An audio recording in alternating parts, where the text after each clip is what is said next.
I'm Sid. This is my friend Dave. Hello. We're happy to be chatting with you. I guess the first kind of question to get us started off is tell us about Funkatology. How did it start? How did it come to be? Yeah, good question. Well, actually, I think it probably all started in Detroit, Michigan, which I was born in Ann Arbor, Michigan, which is about 30 minutes outside of Detroit. Ann Arbor is actually a university town, and it's a pretty hip. It's one of the more progressive places in the country, I think, if not the world. And but we have a huge influence from Detroit and Motown. But we also have a lot of music came from Ann Arbor, and if you know, I'm sure you've heard of like Bob Seger, Ted Nugent. Yeah. You know, so I came up with a lot of those people. In fact, I know, a lot of people in Bob Seger's band and a few other bands around. And it's not coming to my brain right this moment, but we'll get to everything hopefully. So, kind of growing up in the shadows of Motown, and I'm the owner and the proprietor and the person that started Funkatology Records. Also, I think I invented that word, Funkatology. But my father was a kind of famous musicologist, whose name was H. Wiley Hitchcock, and I grew up learning all about musicology. I actually went to music school. I was a composition major at the University of Michigan, and most people that have come, across my path kind of sort of view me as, quite technically accomplished in terms of music theory, music history, a bunch of other stuff. So, but I never actually got a degree, but I did go to music school, studied composition, all that kind of stuff. Gotcha. So I kind of ended up with a view of music which I call Funkatology. Okay, nice. Did they teach funk in the school at all? Actually, no. I'm one of those people that got E's in music theory in high school and stuff because I was a rebel, I didn't agree with the teacher, when he said, they were talking about polytonal stuff, and I would bring up Frank Zappa. I was a huge fan of Frank Zappa, and then the teacher realized, well, I don't really like Zappa that much. I think Chicago is really the best music out there, So these are the kind of arguments I would get in with my teachers. I actually did go to music school at the University of Michigan, where I continued my arguing with the professors. Nice. And I actually did go there for like 3 or 4 years, but I ended up dropping out to play in a fusion band that was a very, I would say, very progressive fusion band called the Martian Entropy Band. Ooh, okay. in Ann Arbor, Michigan. We were kind of infamous, and our music was polytonal. It was kind of inspired by the Mahavishnu Orchestra, mixed with Frank Zappa. Nice. Plus the Firesign Theater was a huge element. I don't know if you're familiar with the Firesign Theater, but if not, you might want to take a couple hours someday and just listen to them. They are so hilarious and kind of surrealistic humor. Really? They really broke the doors wide open for kind of surrealistic performance art. So we mixed all that up together. We had like Mahavishnu type polytonal music, Zappa type, what he called like comedy music, and we had the Firesign Theater thing mixed in. So that was kind of the beginning. From there, we moved on, and I ended up moving to Detroit, Michigan, where I played with, I crossed paths with quite a few famous people, but along the way, I hooked up with Norma Jean Bell. Really? And if you're heard of Norma Jean Bell, she still is, she's still around, but she's kind of faded a bit to obscurity, but she was very, very energetic female saxophonist. So she played with Frank Zappa, Santana, Narada, Michael Walden, a bunch of other big names. And then she came back to Detroit, got her own house gig, a place called Axel's, which was kind of a central meeting place in Detroit City. So I was the bass player for that group. And have you ever heard of Brainstorm? No. Maybe not, but during the disco days, there was a big group in Detroit called Brainstorm. Okay. And they had a song called Lovin' Is Really My Game, which is a big hit, and a few others. And Norma Jean Bell's group was made up of about half of the people from that group, Brainstorm. Gotcha. Nice. So I'm guessing you're mostly a synth player yourself, or mostly like a keyboard player yourself, or? I'm a multi-instrumentalist, vocalist, band leader, producer, writer, arranger. Nice. So what do you play? And I guess what's your favorite, if you have a favorite?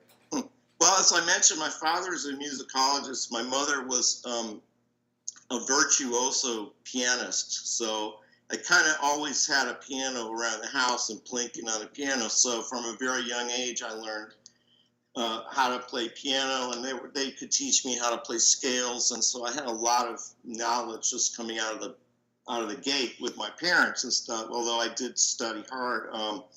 My father had a guitar lying around the house too. My sister, who's 7 years older than me, learned to play the guitar, but I really wanted to do that, so she got another guitar, and I took over my father's old guitar, which everyone said was bigger than me. I learned how to play, really, really well, play the guitar, and but as I got into my teens and stuff, I discovered that, musicians and bands were actually needing keyboards more than they were needing guitars at that point. So I really just jumped on the keys. I got myself a Farfisa organ, and I begged my father to buy me a Mini Moog. So I got myself a Mini Moog synthesizer. And so I was considered like kind of a very strange person that had this Mini Moog synthesizer in those days. And from then we started building funk bands and stuff. And, but when I first heard my friend Ron Scott in Detroit playing the bass like Larry Graham did, he was like doing that funkin' thumb thing, and I was like, wow, man, that's something I want to get on, so I got myself a bass. I think I was about 21 at that time, and I got myself a bass, and I woodshed it, for days and nights, all night, all day long. They were always telling me to turn down the amp and stuff, but I basically learned all that stuff, and I went out and started getting gigs as a bass player, and then I started getting gigs with soul and funk bands in Detroit, to the point where like I was the only white guy in bands, for many years. And I met a lot of people in Detroit, like you've heard of Anita Baker. Oh yeah.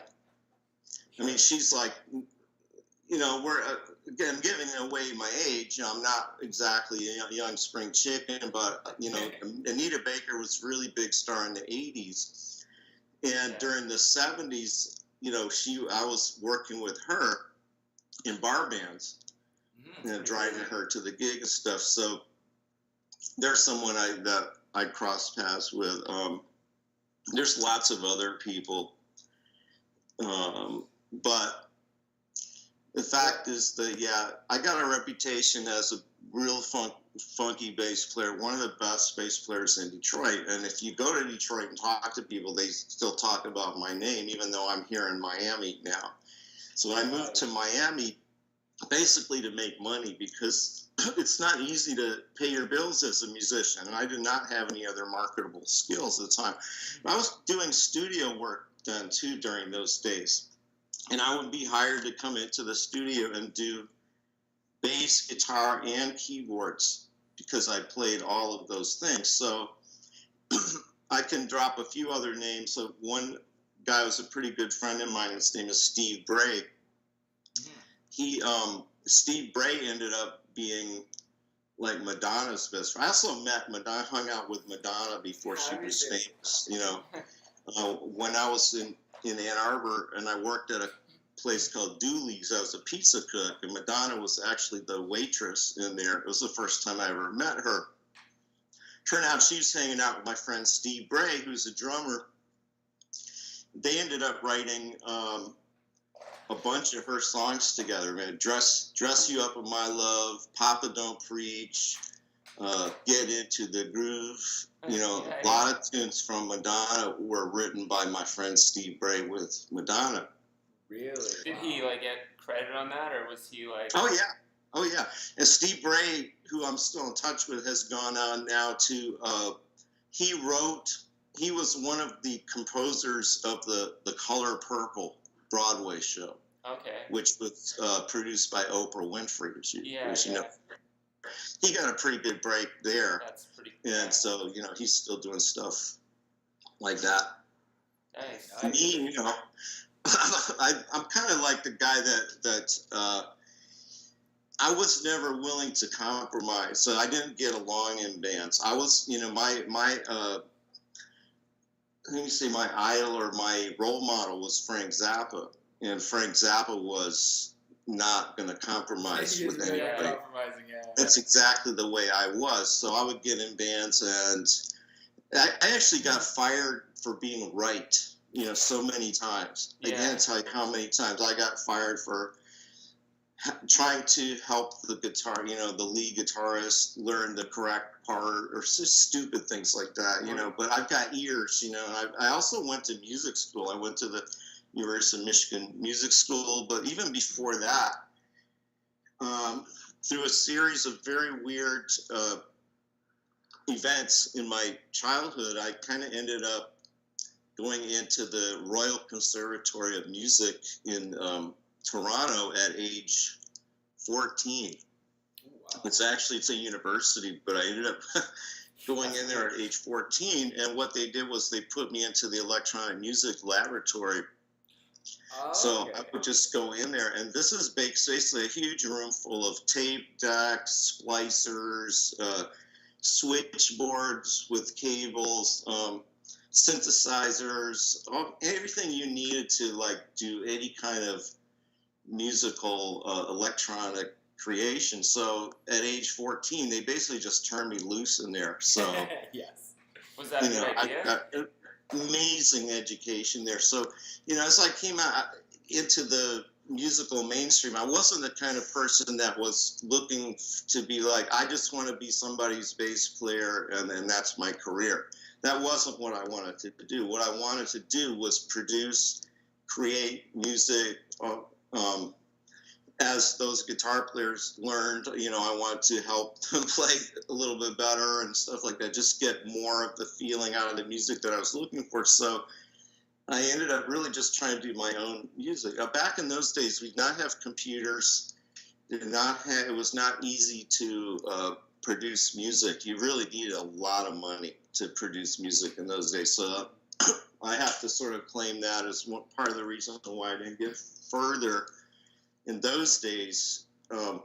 Nowadays, it's just crazy. I can do anything I want, of course. And spending all that time in the electronic music studio at the Royal Conservatory in Toronto kind of really prepared me for the computer stuff that was coming later, even though I did everything with analog cable splicing and everything like that.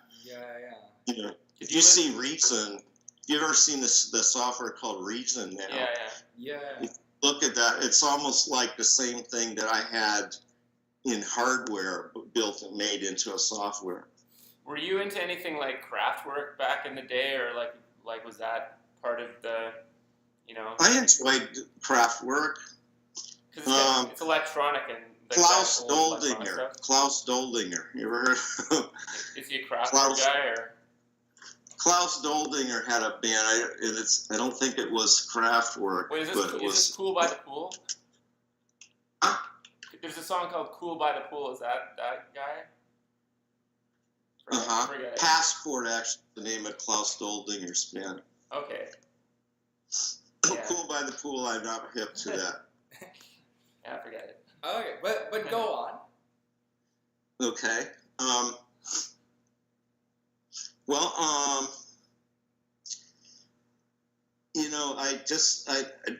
I struggled a lot. I'm not going to lie to you. I struggled a lot. I had a song that I wrote released on United Artists Records. Okay. Right, it was like 19.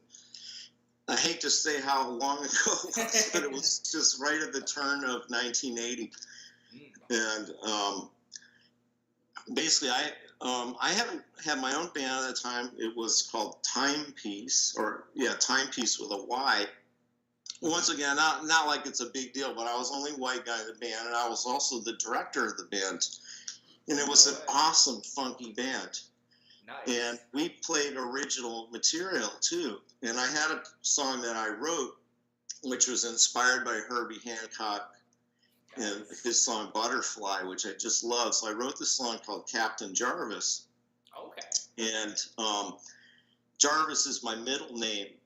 And I was always sort of been entranced with the idea of the nautical captain or a space captain. So I wrote this really spacey track called Captain Jarvis, and it was inspired by Herbie Hancock. And so we used to perform that live, and we had a booking route that was basically what they called the Chitlin route, or the Chitlin circuit back in the day, which was in Detroit. Detroit's huge black population, so we were doing a lot of gigs that were for the black community there, and so I would end up being like the only white guy. And first they're like, what's this guy doing here? But as soon as we broke out with my stuff, they were like, oh man, this guy can get off, And actually, nice. Yeah, the bass player would have to make excuses to the audience, like, oh, this is his mother got scared by a bull. And the weirdest, craziest things to tell them, just like to sort of, excuse him because he's a white dude, playing this funky music, Oh my god. That's crazy. But it went on, and my song Captain Jarvis sort of reached the ears of some producers, and especially this one guy in Arbor, in Dwayne Freeman, who was a very good friend of Paul Reiser, who's a huge, very huge Motown producer. Paul Reiser, he produced, the name's slipping right now. Michael Jackson's lady friend, Diana Ross. Diana Ross. Yeah. That's what I'm talking about. So he produced Diana Ross and the Supremes and a bunch of other big Motown acts. So this is Paul Reiser, the producer. So Paul Reiser heard my song, and they immediately wanted to use it on an album. So they used it for it wasn't the title album, but they used it for the opening song for Noel Pointer's album called Feel It, which was released in right at that time. That song became the #1 most requested song in Detroit radio for that year. The song's called Captain Jarvis. Are you serious? I'm serious. Wow. That's crazy. And if you hear it, it sounds, they kind of did a production on it. It almost sounds like Shaft. It's that big. It's like a huge production that they did on it. Wow. And Will Lee played bass on it. Will Lee, the famous bass player who was on the David Letterman show for so many years. Wow, really? That's intense. Michael Boddicker did the synthesizers, and he was on Michael Jackson's album, Bad, and a couple other ones. Eddie Bongo Brown played Kunga, and he was on Marvin Gaye's What's Going On. Was that an instrumental track, or did that have a vocal? It's instrumental. Oh, nice. Okay, nice spacey instrumental stuff. Also working on a current single. Do you? Right. Yeah. How's that going? Do you want to tell us a bit about that? Sure. There's a guy here in Miami named Jesse Jones Jr., and we've been friends since about 1990. And we did a lot of gigs together with me as the band leader, but he also has his own jazz thing, but he's fairly traditional jazz. But in around 2008, 2009, we had the idea of collaborating, And so what we did, he's a fairly traditional player, but what we did is I came up with a bunch of funk stuff and just had him come in, and really he just improvised over a lot of grooves that I had set up, and then I ended up editing everything into an album. And the album was released a few years ago, but for various reasons that album didn't really get too much attention, but it's partly because Jesse's a little bit, if I may say, is a little bit schizophrenic. You can't really decide if he wants to be traditional or try new stuff. And my stuff is all new. Believe me, it's not traditional at all. That's right, yeah. But it's funky. It's funky as hell. But it's like, and it has elements of traditionalism in it because I am a studied funkatologist. I'm come from a musicologist point of view, but it's all very new. So he came in and did some cool stuff, and so what I've been doing is basically remixing that material and releasing it right now, and it's coming out better than ever. Really? I released one at the beginning of the year, which you guys probably heard. It's called Funk Mambo Remix. Oh yeah. Oh, okay, nice, yeah. So I'm going to be releasing another one of Jesse's tracks. I was trying to do it this week. I haven't got it released yet, but it'll be very, very soon. And I'm also working on another one of my own albums. I released my own album back in 2009, and I actually got an award for one of my songs for airplay. Oh, wow. And that album was kind of more like pop tunes. So over the years, I've written these pop songs, and so that particular album was me basically getting out of my system a lot of the pop music that I'd written over the years, and it involved a female singer, and then Jesse was on it, and some other friends. I'm also working with a guy here in Miami named Joe Collado, who is a very well-recognized percussionist, Latin percussionist. So he's been named like Percussionist of the Year here in Miami a couple of times, and he just released a single featuring me on it, so it's kind of cool. That's pretty cool. What are you doing on that single? I'm basically playing tumbao piano and some piano solos with that. It's more, it's very salsa. It's not funky, but it's salsa, It's cool. Nice. Not bad. So because I guess from what I've seen on my end here, so Funkatology is like a record label. So that's kind of the umbrella for all of your projects as a producer, as a musician, and all of that. Or what is, I guess, Funkatology as an entity? Yes, Funkatology is a record label. I release all my releases through Funkatology, Funkatology Records, and it's important to have that as a basis because, you need to collect publishing royalties, you need to collect mechanical royalties, all that sort of stuff. So we set up Funkatology as an entity for collecting, money for the music that we put out, But that's not the only business that I have. I also run a mixing and mastering studio called groovephonics.com. Nice.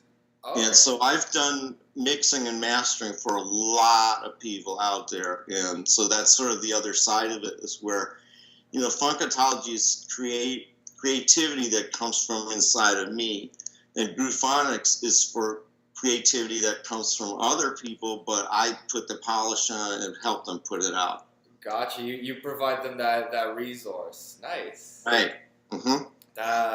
Various offers, but I've been in this business so long, and my ears are really good. So even often the crappiest recording, I can get some kind of a sound out of it. You can get something out of it. Nice. Mm-hmm. That's good. Wow, that is quite insightful. I don't know, Dave. Do you got any questions? Make it count. I'm thinking.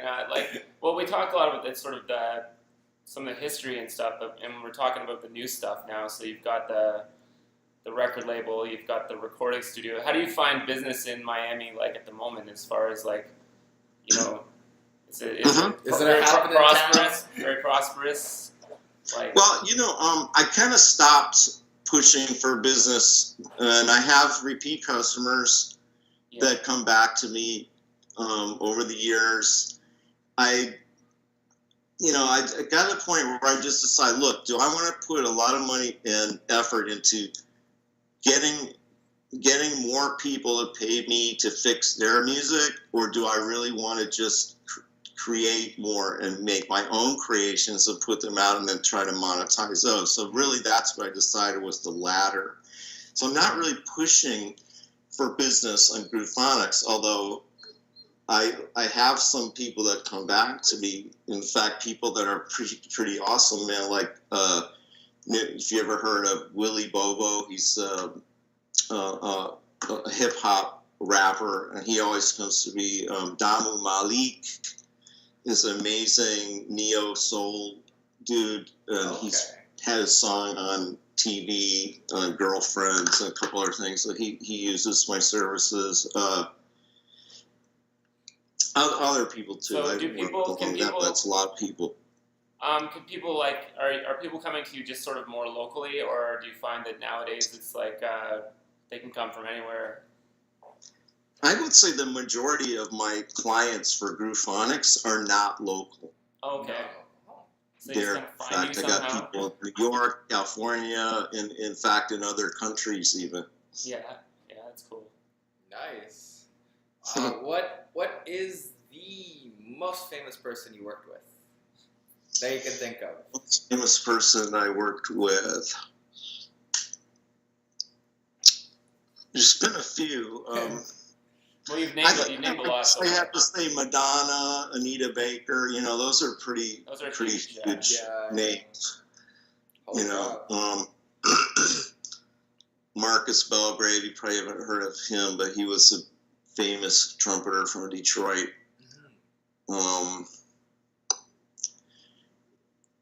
I've played. You know, I've had situations where I've been gigging and big people have come in to sit in with the band. Like, I could name Joe Sample, Greg Fillinganes, Earl Clue, James Jameson Jr. Wow. That's pretty intense. I've brushed elbows with a lot of people. Yeah, I've had lots of starstruck moments, and probably it's kind of stupidly so, you know, at times. Yeah. You know, but I think that if I were to give advice to people starting out, or, you know, not necessarily starting out, but just younger than myself, you know, I would just say, just decide what you want to do and then work it. You know, that's all. You'll make it happen. But the problem is the music business. There's, it's been my experience back in the days that I came up. There's so much antagonism. You know, there's so much adversity in, you know, working with people and just working gigs and stuff. But now with the internet and everything, you can really chart your own course a lot more than you could in those days. Back in the day, yeah. So you think it's better now, what you would say, as far as like making a business out of it, possibly? Or? Yeah, definitely. There's so many ways to make a business on the internet now. Yeah. And in fact, the music business isn't even the bigger part of my work right now, because I actually created a software company about 5 years ago, and that I make lots of money with that. So Gotcha. That's actually, you know, so if I were just trying to make money doing music, which I did for many, many years. I was solely making money as a musician. I went to Japan, I went to a lot of other places, but I also held gigs down where I was the band leader and stuff. Back in those days, that was basically it, you know, unless you had friends in the record company or something, you could get signed, you get your friends, and you make your band up to a certain level, and then you try to get signed, and there's all kinds of pitfalls in that, you know. But nowadays, you can really, and I know this from my software company and my music business and all kinds of other pies that I have my fingers in right now, that you can really just create a plan and work that plan and see results. You know, back then it wasn't so sure but now, I mean, of course, if your music sucks, I doubt you're going to get very far. But but that's why you have to keep working it, right? You have to keep polishing it. You have to perfect your technique. I mean, I'm assuming that we're talking about somebody that actually has good shit, you know, so actually has good music that people like, that you can put out and say, oh wow, man, that's grooving, you know. Then work it. Yeah, it's all about just getting fans, getting people to support you, and getting yourself in front of people, you know, like I'm doing right now. Yeah, totally. Nice. And we appreciate it. Yeah, definitely appreciate the opportunity too, guys. It's great. Yeah, it's cool to talk to people like down there. You know, like we're up here in Canada, and yeah. I spent a little time in Ontario myself. I lived in Newmarket for a year. So I mentioned I went to the conservatory up there, so that's where I was living at the time. Nice. Yeah, that's actually nearby. Nice. That's actually nearby to where we are right now. Beautiful. Yeah, nice. Awesome, man. It's really, really awesome to meet you guys and talk with you. Thank you so much for giving me a little airtime. I really appreciate it. Same here. Nice, cool. We'll hope to talk soon. Okay, guys. All right. See you. Peace out. Peace out.